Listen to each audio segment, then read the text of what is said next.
Il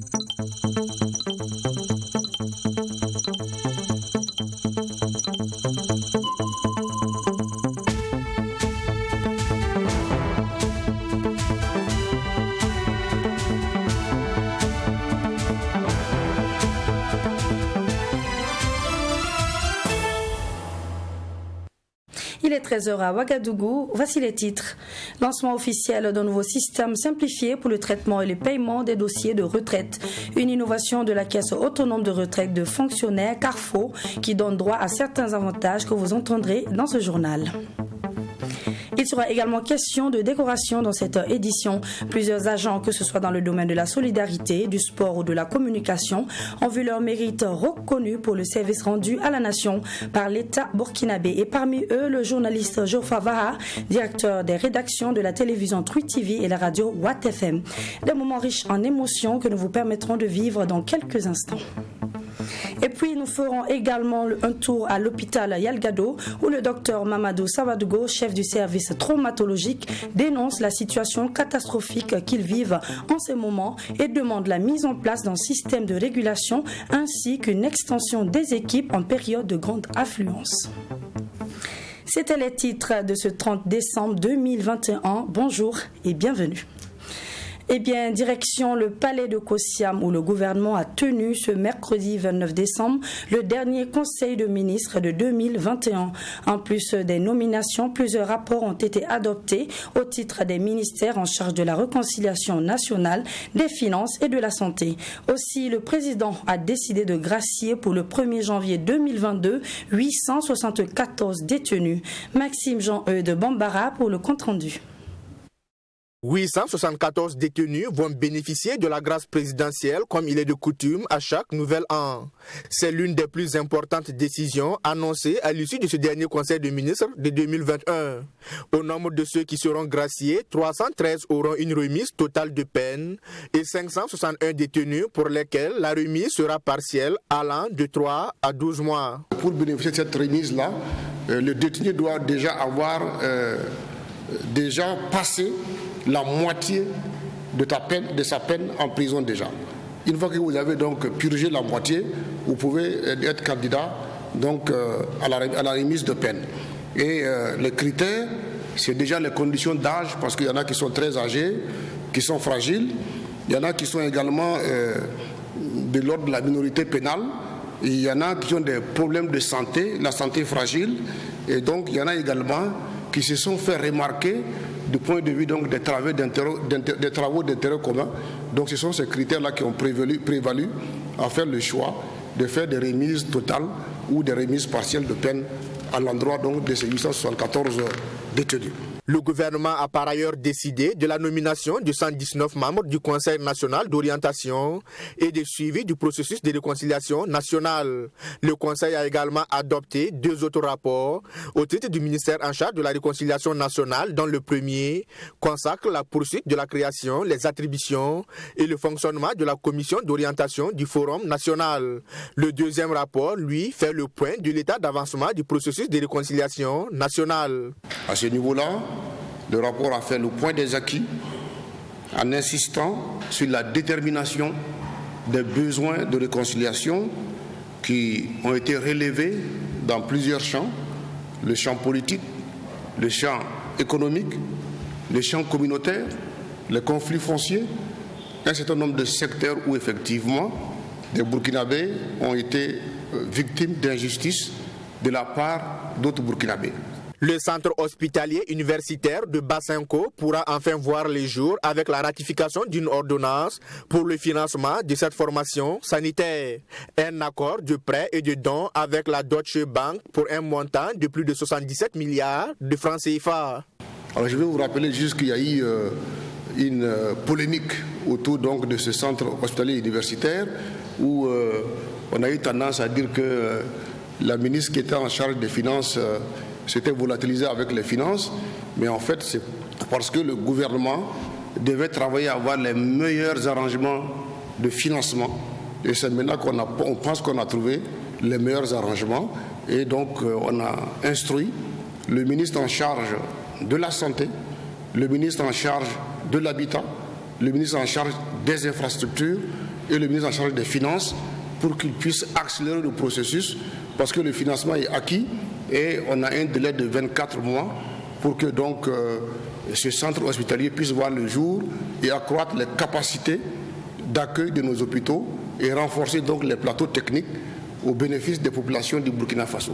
Au titre du ministère de la Santé, le gouvernement a adopté un plan de préparation et de riposte à une éventuelle épidémie de méningite courant 2022. Le budget prévisionnel s'élève à un peu plus de 3 milliards de francs CFA. Comme je vous le disais en titre, la Caisse autonome de retraite des fonctionnaires a procédé ce 29 décembre au lancement officiel de son système simplifié pour le traitement et le paiement des dossiers de retraite à la Direction générale de la Carrefour à Ouagadougou. C'est une innovation qui permet de réduire les délais de traitement et de paiement de ces premiers arrérages du retraité en seulement 24 heures. Sanata Serré nous en dit plus. Bonjour. Jean-Noël Zerbo est un agent de la fonction publique admis à la retraite. Ce mercredi, il s'est rendu à la Caisse autonome de retraite des fonctionnaires Carrefour pour traiter son dossier de prestations et pouvoir entrer en possession de sa pension. La bonne nouvelle, c'est qu'il n'aura plus à faire des va-et-vient car désormais, la Carrefour a mis en place un nouveau système qui permet de traiter et procéder au paiement de la première pension en seulement quelques heures. En mettant en place ce système simplifié, la Carrefour entend réduire les délais de traitement et de paiement des pensions des retraités tout en améliorant leurs conditions de vie. Il faut dire que depuis quelques années, la Carrefour a essayé de faire des prouesses. Pour ce qui concerne les pensions de retraite, nous les traitions en un jour. Les pensions de réversion aux veuves et orphelins, nous les traitions en 3 jours. Et il faut souligner également que la norme internationale est de 45 jours. Mais de 45 jours, nous sommes parvenus à 1 jour. Mais il faut dire que dans le passé, il arrivait même que les dossiers fassent 9 mois. Mais nous sommes arrivés à réduire ce délai-là à 1 jour et aujourd'hui nous sommes dans l'instantané pour ce qui concerne la première pension, la pension de retraite. Auparavant, il fallait 72 heures pour traiter le dossier des prestations des retraités à la Carrefour, puisque le dossier devait passer par 9 directions différentes. Grâce à ce nouveau système, le traitement se fait en un seul lieu, avec des délégations de signatures qui viennent faciliter le processus. Tous ces acteurs sont dans un même bureau. Pourquoi ? Parce que dans le temps, c'était vraiment dans des directions différentes. Et les directions différentes, nous avons constaté qu'il y a des interfaces où ça fait perdre du temps. Nous avons essayé de diminuer, de réduire ces interfaces-là en mettant l'ensemble des acteurs dans le même bureau. Dans ma description, vous avez dit on fait, on remet, on fait, on remet. Il n'y a plus de remplir un registre pour aller remettre, ça perd du temps. Salam Sanfo a été le premier bénéficiaire de ce nouveau système de la Carrefour. Après le traitement diligent de son dossier sur place, il vient de rentrer en possession de sa décision de pension de retraite, sa carte de pensionné, son bulletin de pension et le chèque de sa première pension. Et ce dernier de manifester sa joie tout en saluant la structure pour ses innovations. En venant ici ce matin, je ne savais pas qu'il y avait la possibilité de traiter mon dossier sur place, des séances tenantes. Donc c'est une très grosse surprise pour moi. En même temps, c'est un honneur pour moi de me retrouver dans cette situation. J'ai beaucoup travaillé avec la Carrefour par le passé. Je n'avais pas su que la Carrefour est passée à une étape supérieure qui consiste aujourd'hui à recevoir un dossier, traiter le dossier en une journée. Et ça, c'est extraordinaire, c'est formidable. Donc vraiment, félicitations à Carrefour. Cette initiative de la Carrefour touche uniquement les retraités qui relèvent de la direction régionale du centre. Elle sera élargie, selon la directrice générale de la Carrefour, aux autres directions régionales dans un court délai. L'effectif des nouveaux retraités attendus par la Carrefour au titre de l'année 2022 est estimé à plus de 2300 pensionnés. Avec plus de 15 ans de carrière dans le journalisme, le directeur des rédactions de 3TV Watt FM, Geoffroy Vaha, a vu ses mérites reconnus par le Conseil supérieur de la communication ce 29 décembre à travers une décoration du rang de chevalier de l'ordre du mérite des arts, des lettres et de la communication. Avec Agraf Radio, télévision, presse écrite, c'est l'ensemble des travailleurs de Tam Tam Groupe Presse de TGP qui ont été honorés selon les mots du récipiendaire. En plus de lui, 26 autres personnes ont également vu le mérite reconnu. Le point de cette cérémonie de décoration dans ce reportage de Serge Caboret. Monsieur Voya Dako Geoffroy. Présent. Au nom du président du FASO et en vertu des pouvoirs qui nous sont conférés, nous vous faisons chevalier de l'ordre du mérite des arts, des lettres et de la communication avec agrafe, radio, télévision, presse écrite. Tout comme Geoffroy Vaha, directeur des rédactions de Twi TV Watt FM, ils sont 26 autres récipiendaires à voir leur mérite reconnu ce 29 décembre par le Conseil supérieur de la communication CSC. Une distinction du CSC qui entend ainsi témoigner sa gratitude à l'égard de son personnel et de ses partenaires du monde des médias et de la publicité. Cette année encore, les plus hautes autorités de notre pays ont permis au Conseil supérieur de la communication de distinguer plusieurs de ses travailleurs et de ses partenaires pour montrer et saluer les efforts exemplaires dont ils ont fait preuve. Avec plus de 15 ans de carrière dans le journalisme, le directeur des rédactions de Twi TV Watt FM, Geoffroy Vaha, fait partie des récipiendaires du jour. C'est une reconnaissance que je prends avec beaucoup d'humilité. Un grand merci d'abord à celui qui nous permet de nous réveiller chaque matin, on va dire le divin, et puis merci aussi à la direction de 2TGP, le groupe Tam Tam Group Presse auquel j'appartiens. Merci à l'ensemble du personnel, particulièrement à la rédaction avec laquelle je travaille d'arrache-pied chaque jour. Et puis ça intervient dans un contexte, comment ne pas y penser, c'est celui de la situation sécuritaire du Burkina. Et il y a nous avons choisi la plume, nous avons choisi le micro, nous avons choisi la caméra et on apporte notre contribution à l'ancrage d'une république plus stable avec les moyens que nous avons, avec ce que nous faisons. Et si on reconnaît qu'il y a un mérite à cela, on le prend avec humilité et c'est en même temps une invite à mieux faire.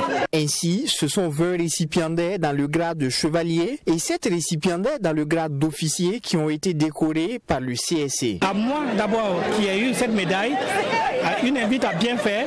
Et à ceux aussi qui n'ont pas eu, une invite aussi à ne pas lâcher et à continuer.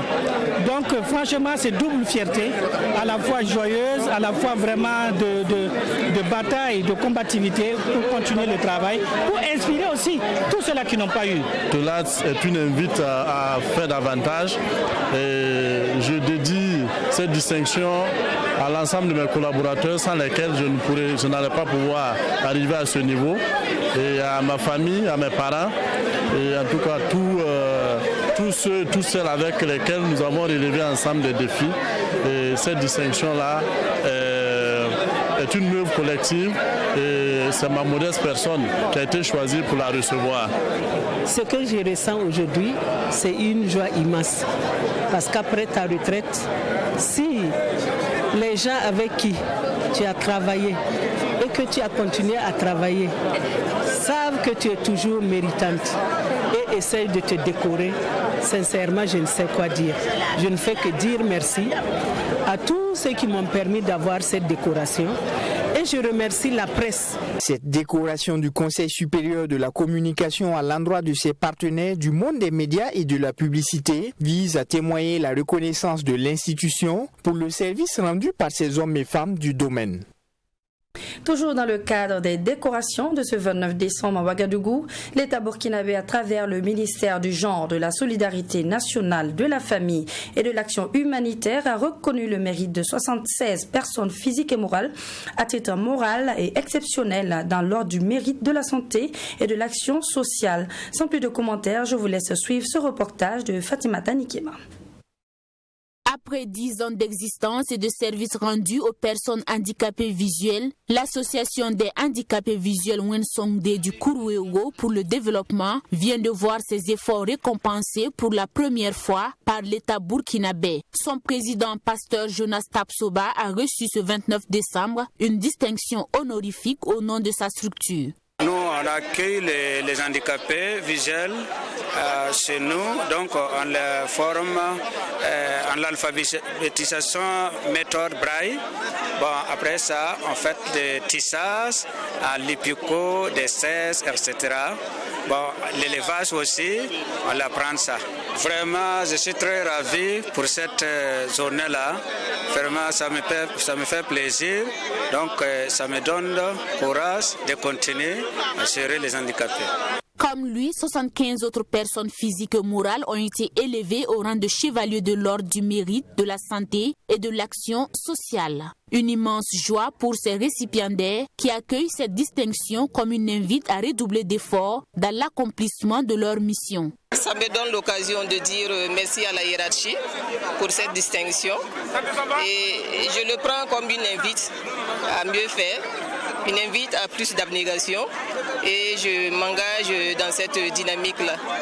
Et je voudrais dédier cette médaille à l'ensemble de l'équipe pédagogique de l'Institut national de formation en travail social, à l'équipe administrative, aux élèves et je la dédie également aux membres de ma famille. Pour la ministre en charge du genre et de la solidarité nationale, il était impérieux de reconnaître le mérite de ces personnes qui se sont illustrées par leurs actions au profit de la population. Chers récipiendaires, à ces moments précis, je voudrais vous adresser mes vives félicitations et formuler le vœu que ces distinctions honorifiques qui sont le témoignage de votre dévouement au travail soient votre boussole tout au long de votre vie. Aussi, je fonde l'espoir que cette distinction soit pour vous un motif supplémentaire pour œuvrer davantage en faveur des personnes vulnérables et nécessiteuses de notre pays. Les 76 distinctions honorifiques sont réparties comme suit. 55 chevaliers à titre normal, un chevalier à titre exceptionnel et un officier à titre normal avec agrafe action sociale. Les 19 autres personnes, physiques et morales, ont été élevées au rang de chevalier à titre normal dans la catégorie promotion de la femme. Mardi dernier, le ministère en charge du sport a également procédé à la décoration de quelques agents qui se sont illustrés de belle manière durant l'année 2021. Et ce sont des récipiendaires dans l'ordre du mérite de la jeunesse et des sports qui ont reçu le témoignage de leur mérite au Palais des Sports de Ouaga 2000. C'est un reportage de Assami Tiamtoré. Ils étaient au total 104 récipiendaires réunis au Palais des Sports pour recevoir leur mérite en tant qu'officiers ou chevaliers. Parmi les officiers, on note 9 personnes qui y figurent, comme Laurent Blaise Kaboré, ancien vice-président de la Fédération burkinabé de football, qui est fait officier avec agrafe dirigeant, ainsi que Albert Bamogo, officier avec agrafe promoteur, et Boukari Ouedrago, président de la Fédération burkinabé de badminton, qui est désormais officier avec agrafe sportif. Parmi les récipiendaires élevés au titre de chevalier, on note la présence du président de la Fédération burkinabé de football, Lazare Bansé. Il est fait chevalier de l'ordre du mérite de la jeunesse du sport. Pour lui, cet encouragement vient à point nommé et cela donnera plus de courage aux étalons à la CAN. C'est la reconnaissance du pays pour ce que nous faisons donc, au niveau du monde sportif. Donc, je voudrais profiter de votre micro pour remercier les plus hautes autorités de notre pays donc, d'avoir pensé à ma modeste personne. À un moment où les étalons s'envolent pour la CAN Cameroun 2021, c'est un encouragement pour nous à redoubler d'efforts et surtout à aller au Cameroun avec beaucoup d'espoir. Quelques journalistes sportifs, en l'occurrence Lassina Sawadgo, Mahamadi Wena, Béranger Ilboudo, Ibrahim Nablé Bayili, pour ne citer que ces personnes, ont vu leur travail reconnu également par les autorités. Pour eux, c'est une invite à redoubler d'efforts. Beaucoup d'années de sacrifices dans la promotion du sport et je pense que cette distinction est la bienvenue. Et je pense qu'ensemble, nous allons continuer, nous allons donner le meilleur de nous-mêmes pour atteindre vraiment des lendemains meilleurs. C'est un appel encore à redoubler d'efforts, vous le savez déjà, et je l'ai toujours dit, ce métier-là on le fait avec beaucoup de passion. On n'a pas l'impression de travailler une seule journée, parce que chaque fois qu'on se lève, c'est avec beaucoup de passion qu'on rend service aux auditeurs, service aux téléspectateurs, service aux lecteurs, partout où ils sont, parce que nous le faisons avec beaucoup de chaleur, beaucoup d'amour pour ce que nous faisons. Les anciens internationaux n'ont pas été oubliés également. On peut citer entre autres Ibrahim Talé, Drissa Ouedrago, Ali Diallo, Kamoumalo et Firmin Sanou qui ont eu le titre de chevalier avec agrafe sportif. Un sentiment de joie, la reconnaissance de tout le travail effectué depuis plusieurs années. Et aujourd'hui, cette décoration m'invite à redoubler d'efforts, à continuer à travailler et tirer le sport haut, et en particulier le football, un peu plus haut que maintenant. Pour le ministre en charge du sport, cette distinction vise à encourager mais aussi à inciter les agents à plus d'abnégation et de persévérance dans le travail. Nous reconnaissons leur mérite. En même temps, c'est un appel à tous ceux qui œuvrent au quotidien pour leur dire qu'on doit toujours mettre du zèle dans ce que nous faisons, afin que lorsqu'on vous voit à l'ouvrage, on puisse dire voici des hommes et des femmes qui sont à l'ouvrage, qui veulent polier les pierres qui sont entre leurs mains pour les transmettre à des gens. Les félicitations et les photos ont mis fin à cette cérémonie de reconnaissance à l'endroit des travailleurs. Solidarité dans ce journal. Mercredi dernier, le maire de la ville de Ouagadougou et le directeur de l'association SAMU Social a offert des vivres aux déplacés internes de 5 sites de la commune de Ouagadougou. Ce don composé de produits alimentaires est aperçu comme un acte de générosité et de solidarité à l'endroit des déplacés internes. Ce geste qui témoigne donc de l'engagement du conseil municipal dans la lutte contre l'exclusion sociale, mais aussi et surtout pour manifester toute leur compassion à l'endroit de ces personnes. Retour sur la cérémonie de remise de ce don avec Mamie Driana Kamabou. Le conseil municipal, en collaboration avec l'association SAMU Social, manifeste leur compassion aux personnes déplacées internes du site de Yagma. 100 familles et 100 enfants sont les bénéficiaires de ce don composé de riz, d'huile alimentaire, de boîtes de sardines et de biscuits. En raison de la recrudescence des violences dans plusieurs régions du Burkina Faso, ces personnes ont quitté leur localité d'origine pour trouver refuge à Ouagadougou et ont besoin d'une assistance humanitaire. Ce geste vient donc témoigner l'engagement du conseil municipal dans la lutte contre l'exclusion sociale, mais aussi manifester leur solidarité envers ces personnes. Et nous, en tant que responsables de la mairie de Ouaga, nous devons agir. Et nous devons agir au nom de la population de la ville de Ouagadougou pour dire à nos frères et à nos sœurs et à nos enfants qui cherchent refuge à nos côtés et qu'ils ne sont pas seuls, et les manifester une solidarité agissante. Donc notre action ce matin, c'est cette solidarité agissante que nous sommes venus manifester à leur côté et les souhaiter un bon séjour et qu'il soit aussi bref que possible. Parce que nous avons espoir qu'avec les efforts qui sont faits de part et d'autre, très prochainement, ces personnes pourront retourner chez eux et reprendre une vie normale. C'est dans son rôle de porter assistance sociale et psychologique aux enfants de la rue en détresse que l'association SAMU Social Burkina Faso a voulu venir en aide à ces personnes déplacées internes. En plus du site de Yagma, 4 autres sites vont bénéficier de ce don. Au total, 500 familles et 500 enfants seront les heureux bénéficiaires. Un geste de solidarité qui s'élève à 2 600 000 francs CFA. Aujourd'hui, nous sommes à Yagma. La prochaine fois, nous serons à Sakula, nous irons à Pazani, nous irons à Rimketa, nous irons à Amdallah.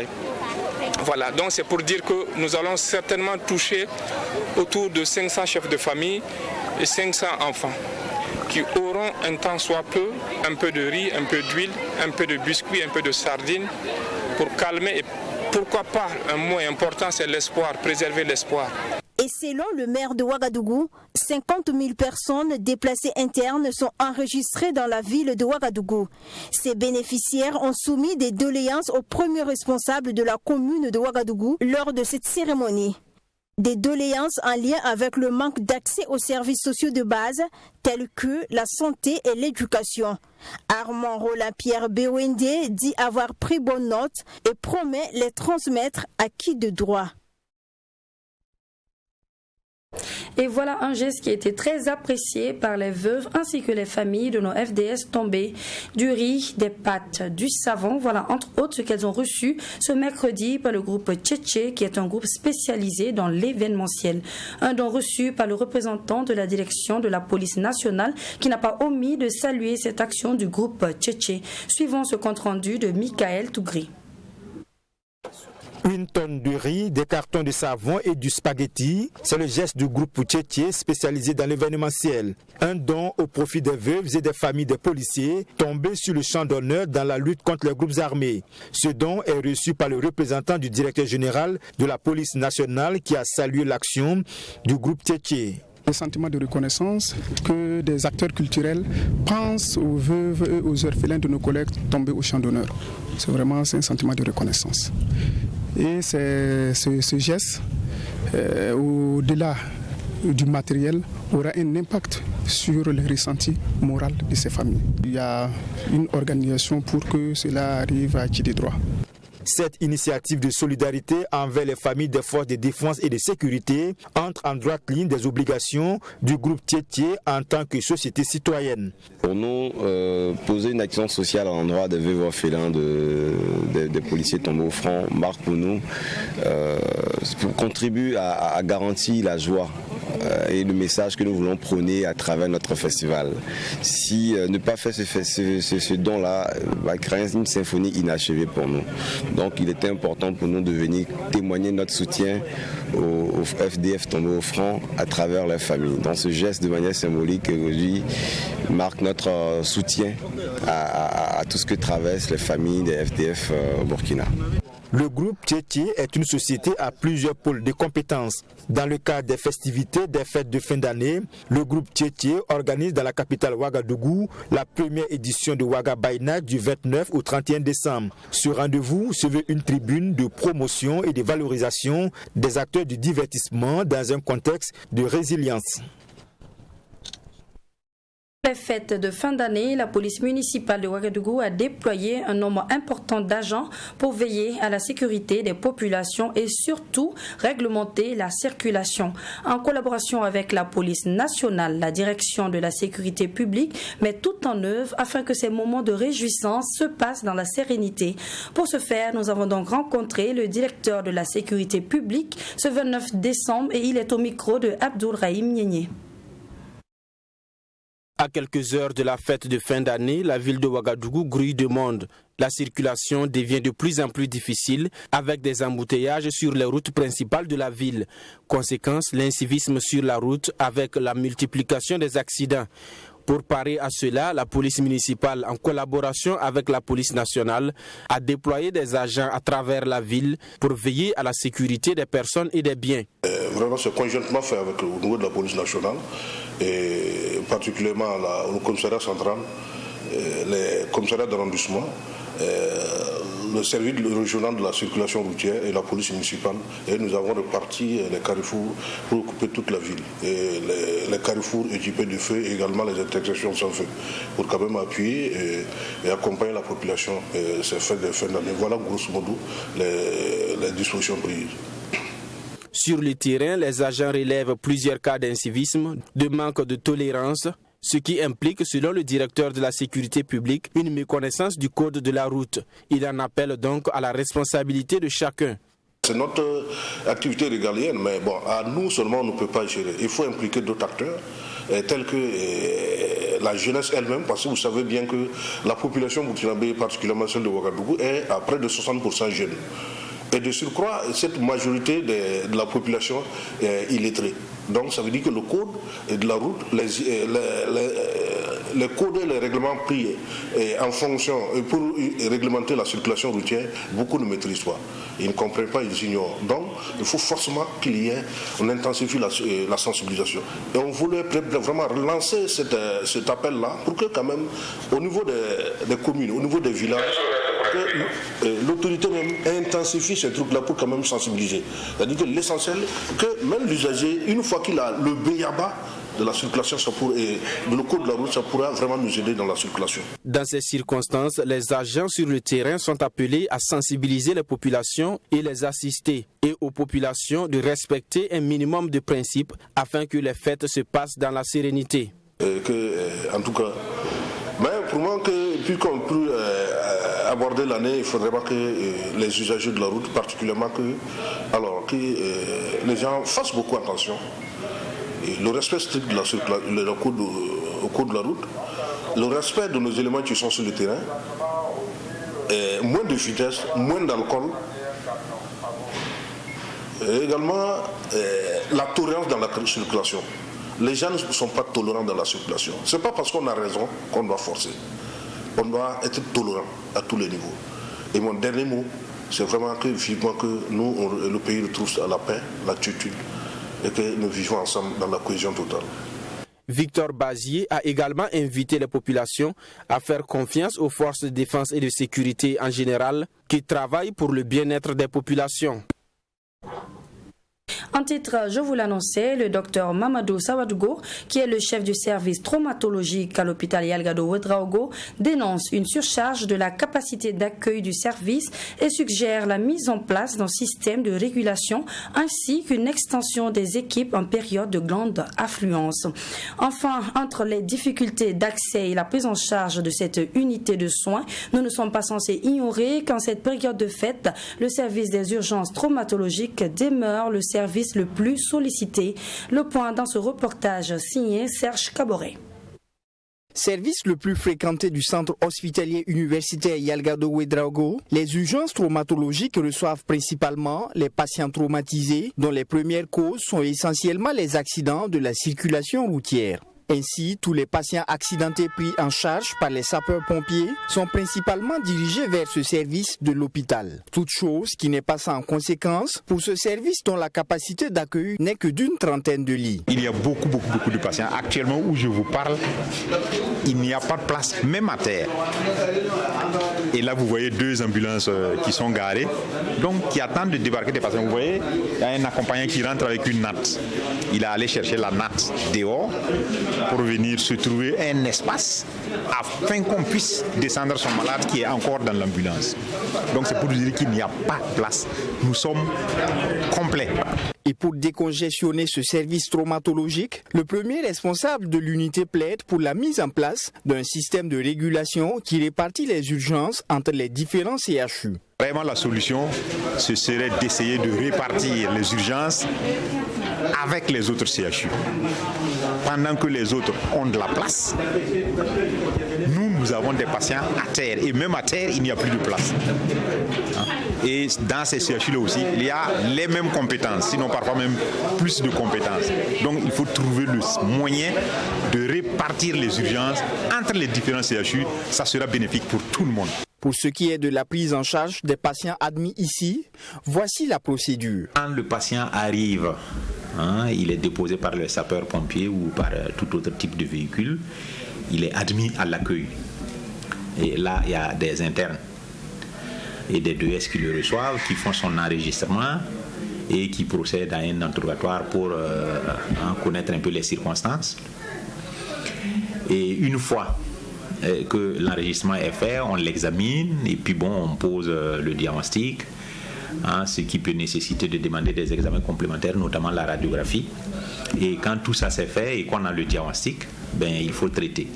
Autre difficulté dans la prise en charge de ce service traumatologique, la fréquence des patients non accompagnés. Rien qu'au staff de ce matin, on a rapporté le cas de 5 patients, 5 jeunes patients qui sont des, je ne dirais pas des talibés, mais en tout cas c'est des mendiants un peu, qui dans leur sommeil ont été percutés par un véhicule qui a raté un virage et ils ont été amenés. Et il n'y a personne avec eux. Mais ça c'est vraiment tous les jours que nous avons des cas comme ça.